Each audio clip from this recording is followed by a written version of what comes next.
Students, आज हम लोग नया चैप्टर स्टार्ट करेंगे और ये इस चैप्टर का फर्स्ट पार्ट है और उस चैप्टर का नाम है classification of elements and periodicity in properties.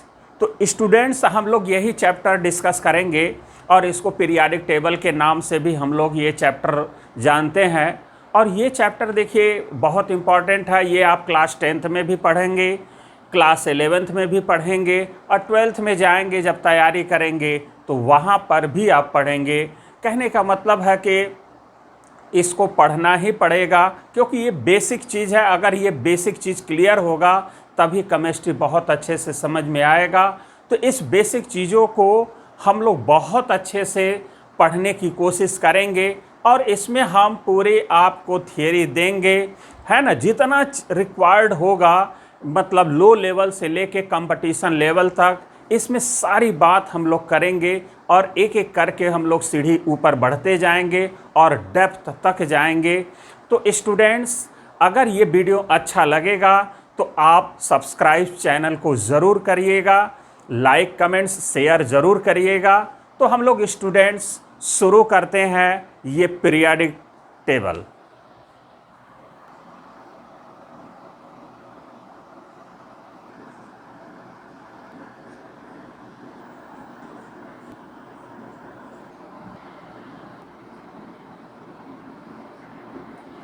तो स्टूडेंट्स, हम लोग देखें, स्टार्ट करें। यहाँ पर हम लोग सबसे पहले देखते हैं historical development of the periodic table. मतलब पीरियाडिक टेबल बनने तक का क्या हिस्ट्री, इतिहास रहा है, कैसे हम लोग पीरियाडिक टेबल तक पहुँचे, उन सबको हम एक एक करके देखेंगे, हम लोग बताएंगे आप लोगों को। तो एक एक करके हम लोग स्टार्ट करें। हिस्टोरिकल डेवलपमेंट में पहला प्रयास जो साइंटिस्ट का था, देखिए उस समय साइंटिस्ट लोग शुरू तो किए खोज, उस समय एक छोटी चीज़ भी बहुत बड़ी थी, है ना। आज हम लोग बहुत बड़ी खोजते हैं, चीज़ों को खोजते हैं तब पर भी छोटी लगती है। ये अंतर देखिए दोनों में है। कहने का मतलब उस समय छोटी भी चीज़ बड़ी थी क्योंकि कोई चीज़ सोर्स नहीं थे। आज तो हम लोगों के पास ढेर सारे सोर्स हैं, बड़े बड़े अच्छे अच्छे बुक हैं जो हम लोग पढ़ करके किसी चीज़ के बारे में सोच सकते थे, लेकिन उस समय ऐसा नहीं था। उस समय कोई भी चीज़ बोलना बहुत बड़ी बात थी। तो देखें हम लोग students, historical development of periodic table. पहला जो है कि नाम आता है लेवेजियर क्लासिफिकेशन। तो लेवेजियर जो है कि सिंपली जो है कि उन्होंने क्या किया था, जो भी एलिमेंट्स उस समय नोन थे उन्होंने क्या किया कि पूरे एलिमेंट्स को दो पार्ट में क्लासिफाई कर दिया। पहला उन्होंने कहा कि ये मेटल्स हैं और दूसरा जो क्लासिफाई किया उनको बाकी को कह दिया कि ये सारे नॉन मेटल्स हैं। तो लेवोजियर ने इतना किया कि जितने भी एलिमेंट्स थे उनको दो पार्ट में क्लासिफाई किया, मेटल्स और नॉन मेटल्स। लिमिटेशन से था कि it was insufficient for study of the element.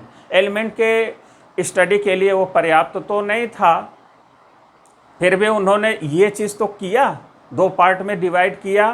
तो ये उनका योगदान रहा डेवलपमेंट में। दूसरा नाम आता है प्राउस्ट कॉन्सेप्ट।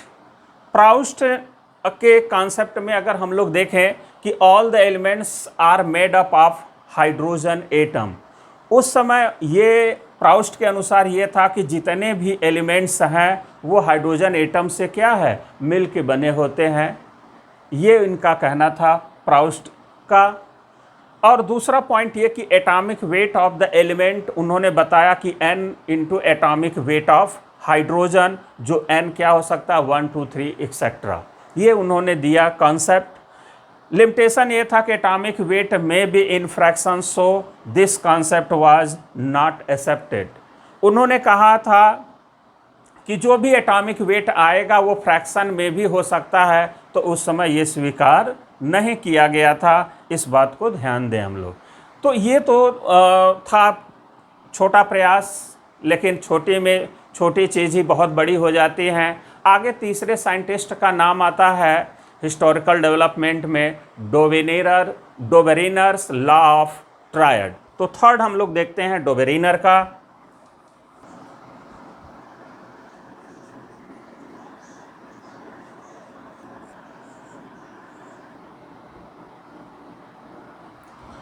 तो स्टूडेंट्स हम लोग अगर देखें, थर्ड है डोबेरिनर्स लॉ ऑफ ट्रायड्स। अब यहाँ अगर हम लोग देखें तो इन्होंने लॉ अपना जो है कि 1815 टू 1829 के बीच में दिया था, है ना। कोई लिख देता है 29, तो आप ये रेंज मान के चलें कि 15 टू 29 के बीच में ये लॉ दिया गया डोबेरिनर के द्वारा। और ये लॉ है क्या चीज़, ज़रा इसके बारे में हम लोग जानें कि according to this law the atomic mass of the central element was merely the arithmetic mean of the atomic masses of the other two elements and the properties of the middle element were in between those of end members. Clear. अब यहाँ पर अगर हम लोग देखें, ये है क्या चीज़, properties of the elements have the same relationship with their atomic masses.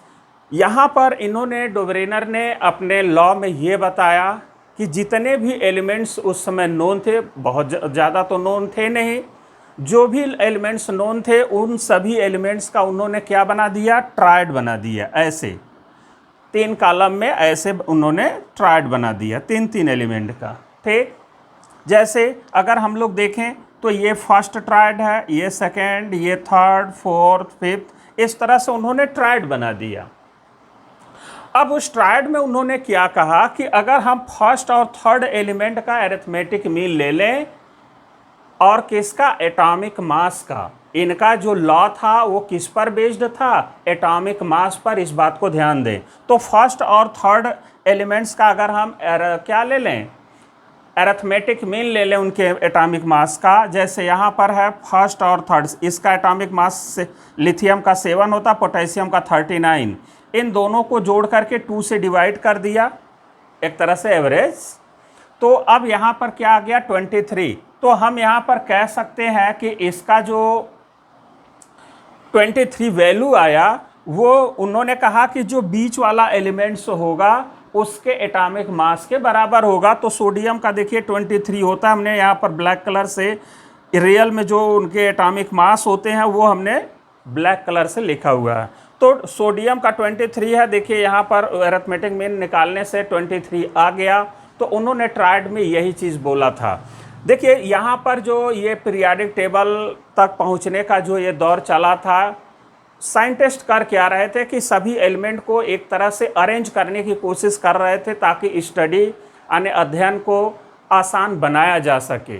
तो उसे अध्ययन को आसान बनाने में एक तीसरा अहम रोल इनका था डोबेरिनर का। और डोबेरिनर ने जो भी उस समय एलिमेंट्स नोन थे उन्होंने 3 एलिमेंट का ट्रायड बना दिया और उस ट्रायड में फर्स्ट और थर्ड एलिमेंट के एटॉमिक मास का अरिथमेटिक मीन ले लिया। और जो अरिथमेटिक मीन आया उन्होंने कहा जो वैल्यू आएगा वो बीच वाले एलिमेंट के एटॉमिक मास के बराबर होगा। ऐसे ही क्लोरीन का 35.5 होता है और आयोडीन का 127। तो इसका अरिथमेटिक मीन लेने पर 81.25 आता है, लगभग 80 के बराबर आ गया। ऐसे ही कैल्शियम 40 होता है, बेरियम 137, इसका दोनों का अरिथमेटिक अगर मीन लेते हैं तो 88.5 यानी 88 के लगभग आ गया। स्ट्रॉन्शियम के बराबर एटॉमिक मास आ गया।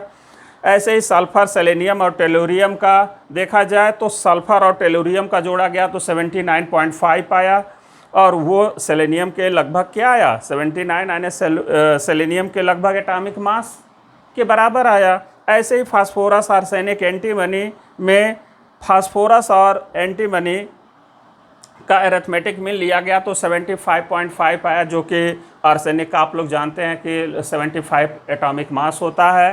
तो उन्होंने अपने ट्रायड में यही बताने की कोशिश किया। तो वहाँ पर उन्होंने ये कहा कि जो ये बीच वाले एलिमेंट्स के जो बराबर आ रहा है एटॉमिक मास, इसका मतलब ये है कि फर्स्ट और थर्ड वाले जो एलिमेंट की प्रॉपर्टी होगा वो बीच वाले एलिमेंट से क्या करेंगे, मैच करेंगे। तो उन्होंने ये बताने की कोशिश किया कि जैसे लिथियम और सोडियम, लिथियम और पोटेशियम को उन्होंने लिथियम और पोटेशियम का अरिथमेटिक मीन निकाला 23 आया तो वो होता है सोडियम का। तो उन्होंने कहा कि लिथियम और पोटेशियम की जो प्रॉपर्टी होगी वो सोडियम से मैच करेगा, है ना। यानी कि सोडियम के या लिथियम और पोटेशियम के की तरह से ही सोडियम का भी होगा।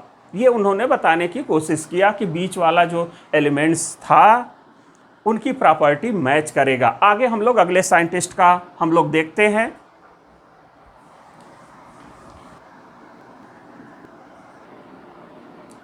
तो स्टूडेंट्स हम लोग अगर देखें और हम लोग देख रहे हैं फोर्थ डी चंकोट्वाइस। डी चंकोट्वाइस हेलिक्स 1862 में एक मॉडल दिया था, या हम यूँ कहें कि एलिमेंट्स को अरेंज करने का इन्होंने भी एक तरीका दिया था, जिसको हम लोग बोलते हैं क्या, हेलिक्स टेलोरिक हेलिक्स मॉडल, है ना। इन्होंने टेलोरिक हेलिक्स के रूप में, एक मॉडल के रूप में उन्होंने एलिमेंट्स को अरेंज किया था।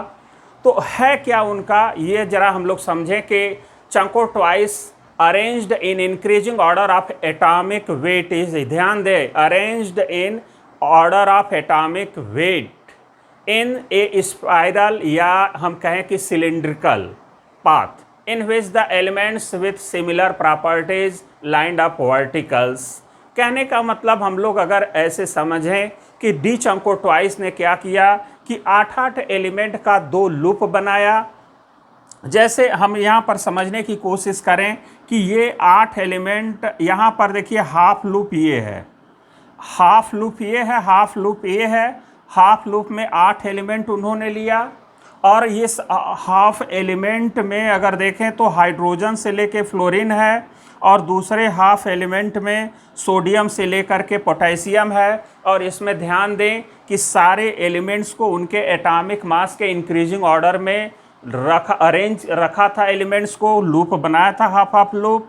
और वहाँ पर जो इनर्ट गैस है उस समय चूंकि नोन नहीं थे, इसलिए उन्होंने अपने लूप में इनर्ट गैस को नहीं रखा था, इसलिए यहाँ पर आपको हीलियम, यहाँ आर्गन नहीं दिखाई दे रहा। क्लियर। तो यहाँ पर हम लोग देखें कि जब उन्होंने हाफ हाफ लूप, 8-8 एलिमेंट का हाफ हाफ लूप बनाकर दोनों को जोड़ दिया तो एक सर्कल बन गया या स्पाइरल बन गया। और उन्होंने ये कहा कि अगर इस लूप में वर्टिकल लाइन ड्रॉ करें तो कटने वाला हर एलिमेंट से अपनी प्रॉपर्टी क्या करेगा, मैच करेगा। जैसे हम लोग यहाँ पर कट करने की कोशिश करते हैं, जैसे यहाँ पर उन्होंने वर्टिकल लाइन खींचा, तो अब उन्होंने देखिए यहाँ लिथियम और यहाँ सोडियम है, तो लिथियम पर +1 चार्ज होता है, तो सोडियम पर भी +1 होता है। इसका मतलब लिथियम की जो प्रॉपर्टी होगी वही सोडियम का होगा। ऐसे ही अगर यहाँ पर हम कट कर दें, इस पर वर्टिकल लाइन ड्रॉ कर दें, तो देखिए यहाँ पर इस पर 2+ होता है, तो मैग्नीशियम पर भी 2+ होता है। ऐसे ही हम यहाँ पर अगर करें तो यहाँ बेरिलियम पर 3+ हो, बोरान पर 3+, तो एल्युमिनियम पर भी 3+ होता है। यहाँ इसको अगर कट करें तो कार्बन पर 4+, तो सिलिकॉन पर भी 4+ होता है। ऐसे ही अगर हम यहाँ पर ऐसे अगर हम खींच देते ऐसे, तो देखिए K पर प्लस, तो यहाँ सोडियम पर प्लस। अगर हम ऐसे अगर लाइन ड्रॉ करते तो इस पर -1, तो इस पर भी -1। उन्होंने कहा क्या कि अगर हम ऐसे ही वर्टिकल लाइन अगर हम खींच दें तो उनके जो एलिमेंट्स होंगे, यहाँ पर ध्यान दें कि जो इनके एलिमेंट्स होंगे अगर एक दूसरे को कट कर रहे हैं, जो ये लाइन जो कट कर रहा है एक दूसरे से, देखिए ये ऐसे कट कर रहा है ना, और ये ऐसे कट कर रहा है, ध्यान दें हम लोग। तो अब यहाँ पर ये जो हमने वर्टिकल लाइन एक दूसरे से इस तरह से खींचा, तो हर लाइन कट करने वाला जो वर्टिकल लाइन एक दूसरे को जो एलिमेंट कट कर रहे हैं, इनकी प्रॉपर्टी एक जैसी है ना, जो एक दूसरे को कट कर रहे हैं उनकी प्रॉपर्टी क्या है, एक जैसी है। ऐसे ही नाइट्रोजन फास्फोरस से एक दूसरे को काट रहे हैं, लेकिन जो नाइट्रोजन की प्रॉपर्टी होगी वही फास्फोरस की होगी। तो उन्होंने लूप बना करके एलिमेंट की प्रॉपर्टी को बताने की कोशिश किया। ये था चंकोट्वाइस का जो है कि बताने का तरीका। अब आगे हम लोग देखते हैं न्यूलैंड्स लॉ ऑफ ऑक्टेव्स।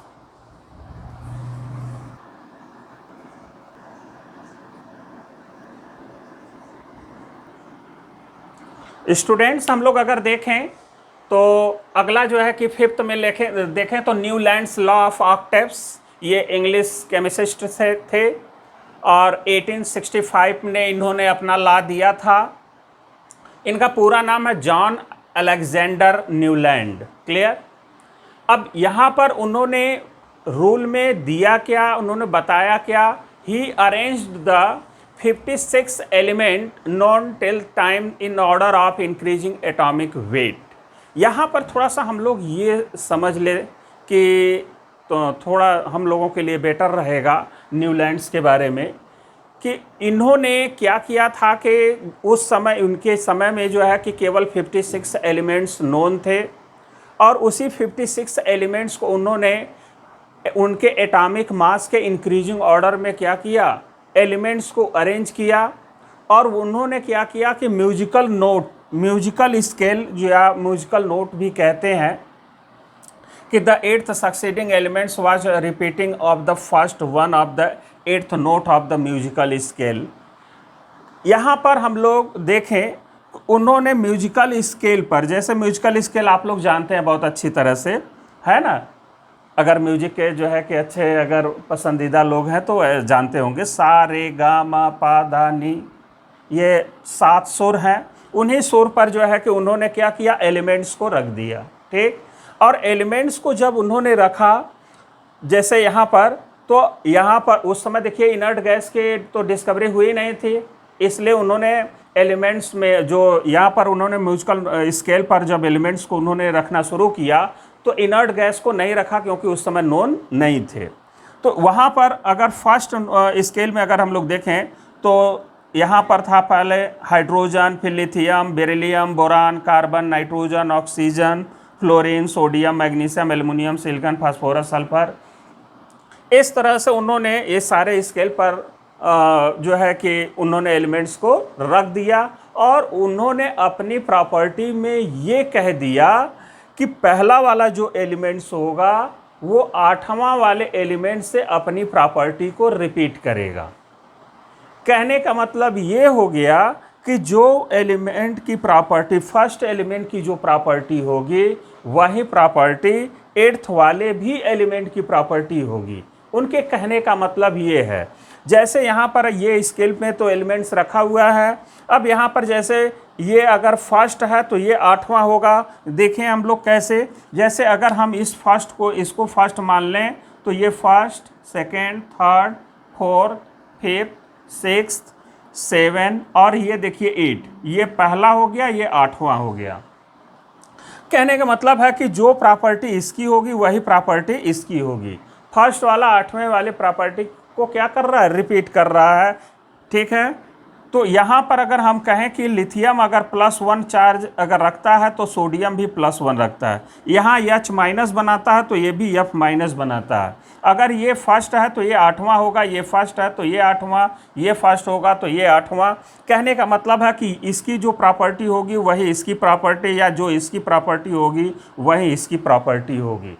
कहने का मतलब है कि यहाँ पर जैसे ये जो स्केल है, एक स्केल में आने वाले जितने भी एलिमेंट होंगे उन सभी एलिमेंट की प्रॉपर्टी उन्होंने क्या बताया था न्यूलैंड्स ने, कि एक ही होगा। इन सभी एलिमेंट्स का एक तरह की प्रॉपर्टी होगा, ऐसा उन्होंने अपने लॉ में कहा। ये बात सबको समझ में आ गया होगा, Newlands law of octaves, clear. तो अब आगे हम लोग अगर देखें, यहाँ पर एक चीज़ ये देख लें कि ये जनरली जो है कि जो लाइट एलिमेंट्स हैं उन्हीं के लिए ये एप्लीकेबल होता है। जैसे हाइड्रोजन, फ्लोरीन और क्लोरीन है, इनके जो या लिथियम, सोडियम, पोटेशियम है, इनके जो कैरेक्टरिस्टिक्स होते हैं लगभग वो सब क्या हैं, मैच कर रहे हैं। कहने का मतलब है कि जनरली वो लाइट एलिमेंट्स के लिए थोड़ा सूटेबल था, है ना। लेकिन अगर इसमें अगर देखें अगर ध्यान से तो बहुत ऐसे एलिमेंट आपको मिलेंगे जिनकी प्रॉपर्टी अब के एलिमेंट अगर चेक किया जाए तो उनकी प्रॉपर्टी डिफर करती है ना। लेकिन फिर भी उन्होंने प्रयास किया और काफ़ी की जो एलिमेंट अगर हम लोग देखें तो एक जैसा है भी, क्लियर। तो इन्होंने बहुत अच्छा ये बताने की कोशिश किया था, ठीक है। अब आगे हम लोग आगे लेते हैं अगले साइंटिस्ट का।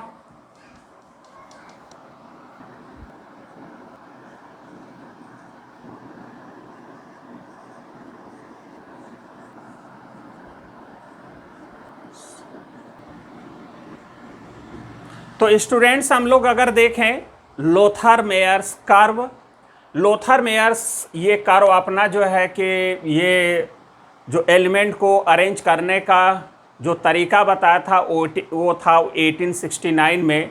ध्यान से अगर हम लोग ये देखें कि 1869 में दो साइंटिस्ट एक साथ वर्क कर रहे थे, यानी कि Lothar Meyer in Germany and Mendeleev in Russia quite independently evolved in 1869 identical classification of the element. Clear? Both are based on atomic mass of the element. ध्यान दें कि लोथर मेयर और मेंडलेफ एक ही समय, ध्यान दें, लोथर मेयर और मेंडलेफ 1869 में एक साथ काम कर रहे थे, एलिमेंट को अरेंज करने की कोशिश कर रहे थे।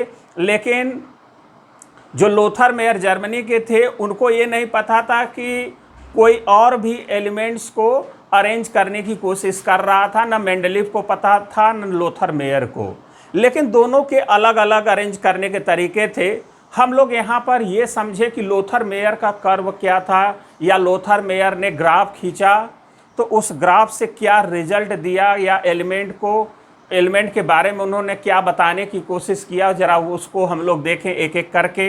पहला तो Lothar Meyer presented the classification in the form of curve, है ना, कर्व के रूप में, यानी कि ग्राफ खींचा और उसके बारे में बताने की कोशिश किया। दूसरा है according to Lothar Meyer physical properties of the element are periodic function of their atomic मास।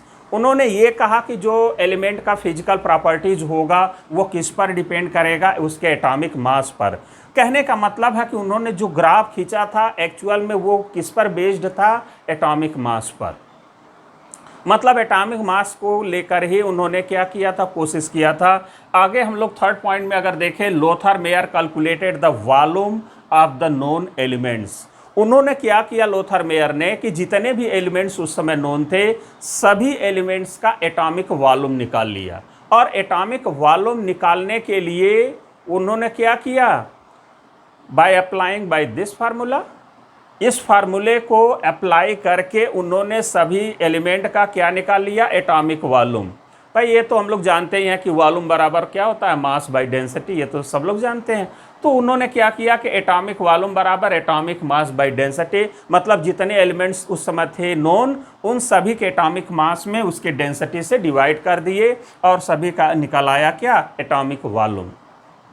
अगले पॉइंट में अगर देखें, when he plotted these atomic volumes against, अगर हम लोग उनके अगले पॉइंट की बात करें तो उन्होंने जो ग्राफ खींचा था उस ग्राफ में किसके बीच ग्राफ खींचा था वो जरा हम लोग समझ लें कि एटॉमिक वॉल्यूम और एटॉमिक मास के बीच में उन्होंने ग्राफ खींचा। क्लियर? आगे अगर हम लोग देखें, Lothar Meyer pointed out the elements having similar properties occupy similar position on the curve. उन्होंने कर्व में ये देखा कि जो एक हाइट पाने वाले जो एलिमेंट्स हैं उनकी प्रॉपर्टी एक जैसी है। मतलब जो टॉप पर हैं, जो मैक्सिमा पोजीशन, कर्व के मैक्सिमा पोजीशन पर जो एलिमेंट्स थे उनके सारे एलिमेंट की प्रॉपर्टी एक जैसे, मिडिल में जो थे उनकी प्रॉपर्टी एक जैसी, जो बॉटम पर थे उनकी प्रॉपर्टी एक जैसी, जो असेंडिंग के मिडिल पर थे उनकी प्रॉपर्टी एक जैसे, जो डिसेंडिंग के मिड पॉइंट पर जितने भी एलिमेंट थे उनकी लगभग प्रॉपर्टी कैसी थी, एक जैसी थी। ऐसा उन्होंने रिजल्ट पाया। तो जरा उनका ग्राफ देखें और देखें कि ग्राफ में क्या क्या होता है या उनके ग्राफ का रिजल्ट क्या रहा।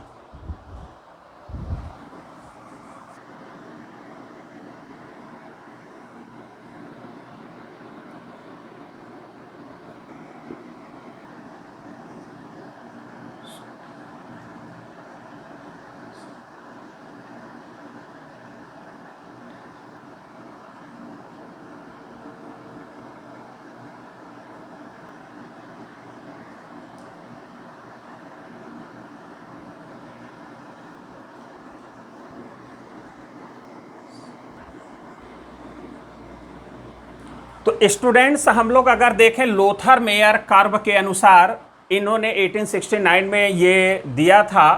तो यहाँ पर लोथर मेयर ने क्या किया था कि सभी जो एलिमेंट्स थे उनके एटॉमिक वॉल्यूम्स निकाल लिए थे और एटॉमिक वॉल्यूम्स और एटॉमिक मास में उन्होंने ग्राफ खींच दिया था। और ये ग्राफ आप लोग देख रहे हैं। इस ग्राफ में उन्होंने ये देखा, पॉइंट आउट किया कि जो मैक्सिमा पर जितने भी एलिमेंट्स थे उनकी प्रॉपर्टी एक जैसे, जो डिसेंडिंग के मिड पॉइंट पर थे उनकी सारे प्रॉपर्टी एक जैसे, असेंडिंग के मिड पॉइंट पर जो थे सारे के प्रॉपर्टी एक जैसे, और जो मिनिमा पोजीशन पर जो एलिमेंट्स थे उनके प्रॉपर्टी एक जैसे थे। उन्होंने कुछ इस तरह से ग्राफ खींचा था और ग्राफ उनका कुछ एलिमेंट्स का ऐसे ही आया था, और ये एटॉमिक वॉल्यूम यहाँ पर लिया था, उन्होंने एटॉमिक मास यहाँ पर लिया था और ये ग्राफ खींच दिया, तो इस तरह से आया जो है। तो इस ग्राफ का उन्होंने रिजल्ट क्या निकाला ये जरा हम लोग देखें, और ये पॉइंट पूछे भी जाते हैं, ये रिजल्ट ज़रूर याद रखेंगे स्टूडेंट्स। तो यहाँ पर अब हम लोग देखें कि ये रिजल्ट्स था उनका। जैसे यहाँ पर है कि alkali metals having longest atomic volumes occupy the maxima of the curve. जितने भी एल्कली मेटल्स थे, कौन कौन से, सोडियम, पोटेशियम, रुबिडियम, सीजियम, ये जो थे वो ग्राफ के मैक्सिमा पोजीशन पर मिले थे, उनके ग्राफ में थे, और उन्होंने कहा कि इन सभी की प्रॉपर्टी एक जैसी होगी, और अब भी ऐसा ही होता है, एक जैसा है सभी का। फिर उन्होंने रिजल्ट ये देखा कि एल्कलाइन अर्थ मेटल जो थे वो क्या थे, मिड पॉइंट पर थे, जैसे मैग्नीशियम, कैल्शियम। अगर हम लोग ये देखें डिसेंडिंग के मिड पॉइंट पर, तो उन्होंने डिसेंडिंग के मिड पॉइंट पर एल्कलाइन अर्थ मेटल और ग्राफ के मैक्सिमा पर एल्कली मेटल्स। क्लियर। तीसरा उन्होंने देखा कि असेंडिंग के पोर्शन पर जो था, जो चढ़ते हुए थे, जैसे यहाँ पर ये ग्राफ का असेंडिंग पोर्शन है, उसके मिड पॉइंट पर जो भी एलिमेंट थे वो सारे हैलोजन्स थे। तो यहाँ पर फ्लोरीन, क्लोरीन, ब्रोमीन, आयोडीन थे और इनके प्रॉपर्टी एक जैसे। और मिनिमा ऑफ द कर्व जो ये सब थे, मिनिमा था, कर्व का मिनिमा पोजीशन था, उस पर सारे ट्रांजिशन एलिमेंट उनको मिले। तो ये उनका ग्राफ था क्या कि ग्राफ के जो मैक्सिमा पोर्शन था उस पर एल्कली मेटल, असेंडिंग के मिड पॉइंट पर हैलोजन एटम्स, डिसेंडिंग के मिड पॉइंट पर एल्कलाइन अर्थ मेटल्स, और मिनिमा पोजीशन पर क्या मिला, ट्रांजिशन एलिमेंट्स। तो स्टूडेंट्स ये था लोथर मेयर का कर्व। अब स्टूडेंट्स आज हम लोगों ने 6 साइंटिस्ट के अनुसार एलिमेंट्स को अरेंज करते हुए आपने देखा फर्स्ट पार्ट में, पीरियाडिक टेबल के फर्स्ट पार्ट में। अब हम लोग आगे सेकेंड वीडियो में, सेकेंड पार्ट में हम लोग अब देखेंगे मेंडलेव का पीरियाडिक टेबल, फिर मॉडर्न पीरियाडिक टेबल और लॉन्ग फॉर्म पीरियाडिक टेबल, वो सेकेंड पार्ट में होगा। तो इस वीडियो के लिए स्टूडेंट्स इतना ही, फिर हम लोग अगले वीडियो में मिलेंगे। और स्टूडेंट्स अगर ये अच्छा लगे तो लाइक, सब्सक्राइब, कमेंट्स ज़रूर करिएगा। ओके, धन्यवाद।